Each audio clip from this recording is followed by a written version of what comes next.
तैयार रहिए। स्टार्ट।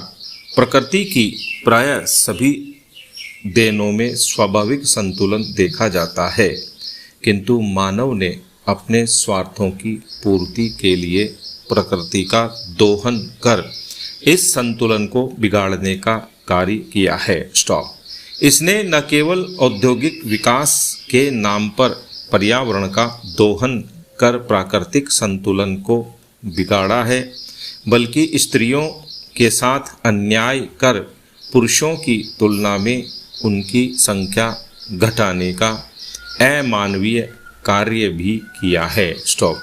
आज के इस तकनीकी युग में गर्भस्थ शिशु के लिंग का परीक्षण करना काफ़ी आसान हो गया है। स्टॉप।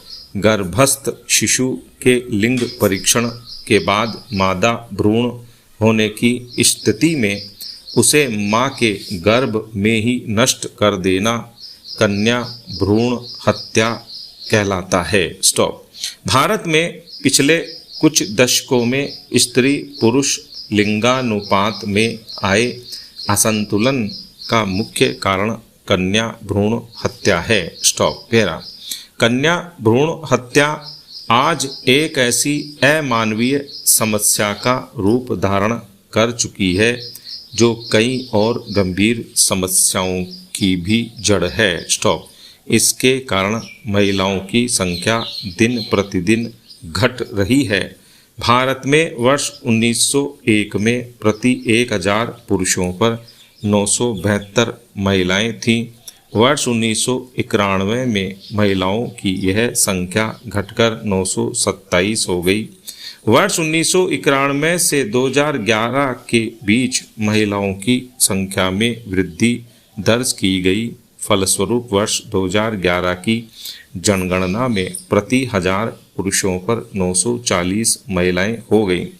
सामाजिक संतुलन के दृष्टिकोण से देखें तो यह वृद्धि भी पर्याप्त नहीं है।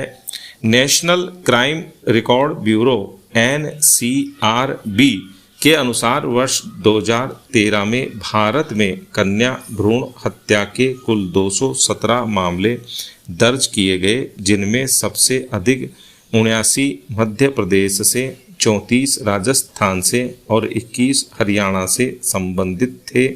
वर्ष 2012 में हरियाणा सरकार द्वारा कन्या भ्रूण हत्या की सही जानकारी देने वालों को 20,000 रुपये के पुरस्कार देने की घोषणा भी की गई। बावजूद इसके वर्ष 2013 में केवल 3 व्यक्तियों के द्वारा ही स्वास्थ्य विभाग प्राधिकरण को ऐसी जानकारी दी गई। स्टॉप। भारत में 0 से 6 वर्ष की आयु वर्ग वाले बच्चों के लिंगानुपात की स्थिति सबसे दयनीय है। स्टॉप। पेरा। वर्ष 2011 में हरियाणा में प्रति 1000 लड़कों पर केवल 834 लड़कियां थीं, किंतु वर्ष 2013 में लड़कियों की यह संख्या थोड़ी बढ़कर 900 तक जा पहुंची। स्टॉप। इन आंकड़ों को देखकर हम यह सोचने के लिए विवश हो जाते हैं कि क्या हम वही भारतवासी हैं जिनके धर्म ग्रंथ यत्र नार्यस्तु पूज्यन्ते रमन्ते तत्र देवताः, अर्थात जहाँ नारियों की पूजा होती है वहाँ देवताओं का वास होता है, जैसी बातों से भरे पड़े हैं। स्टॉप। संसार का हर प्राणी जीना चाहता है और किसी भी प्राणी के प्राण लेने का अधिकार किसी को भी नहीं है, पर अन्य प्राणियों की बात कौन करे। आज तो बेटियों की जिंदगी कोख में ही छीनी जा रही है। स्टॉप। भारत में कन्या भ्रूण हत्या के कई कारण हैं। स्टॉप। प्राचीन काल में भारत में महिलाओं को भी पुरुषों के समान शिक्षा के समान अवसर उपलब्ध थे, किंतु विदेशी आक्रमणों एवं अन्य कारणों से महिलाओं को शिक्षा प्राप्त करने से वंचित किया जाने लगा एवं समाज में पर्दा प्रथा और सती प्रथा जैसी कुप्रथाएं व्याप्त हो गईं। स्टॉप।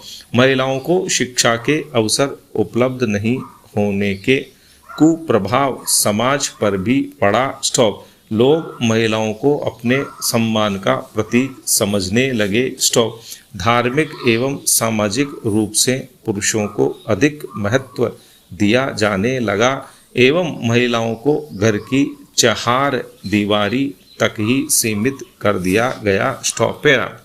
इसके कारण संतान के रूप में नर शिशु की कामना करने की गलत परंपरा समाज में विकसित हुई। स्टॉप। युवावस्था में प्रेम के फलस्वरूप गर्भधारण को हमारा समाज पाप मानता है। जिस परिवार की किशोरी ऐसा करती है समाज में उसकी निंदा की जाती है। इसके अतिरिक्त यौन संबंध बनाने की स्थिति में भी महिला की ही निंदा अधिक की जाती है। इसे समाज ने अपनी प्रतिष्ठा का प्रश्न बना लिया है।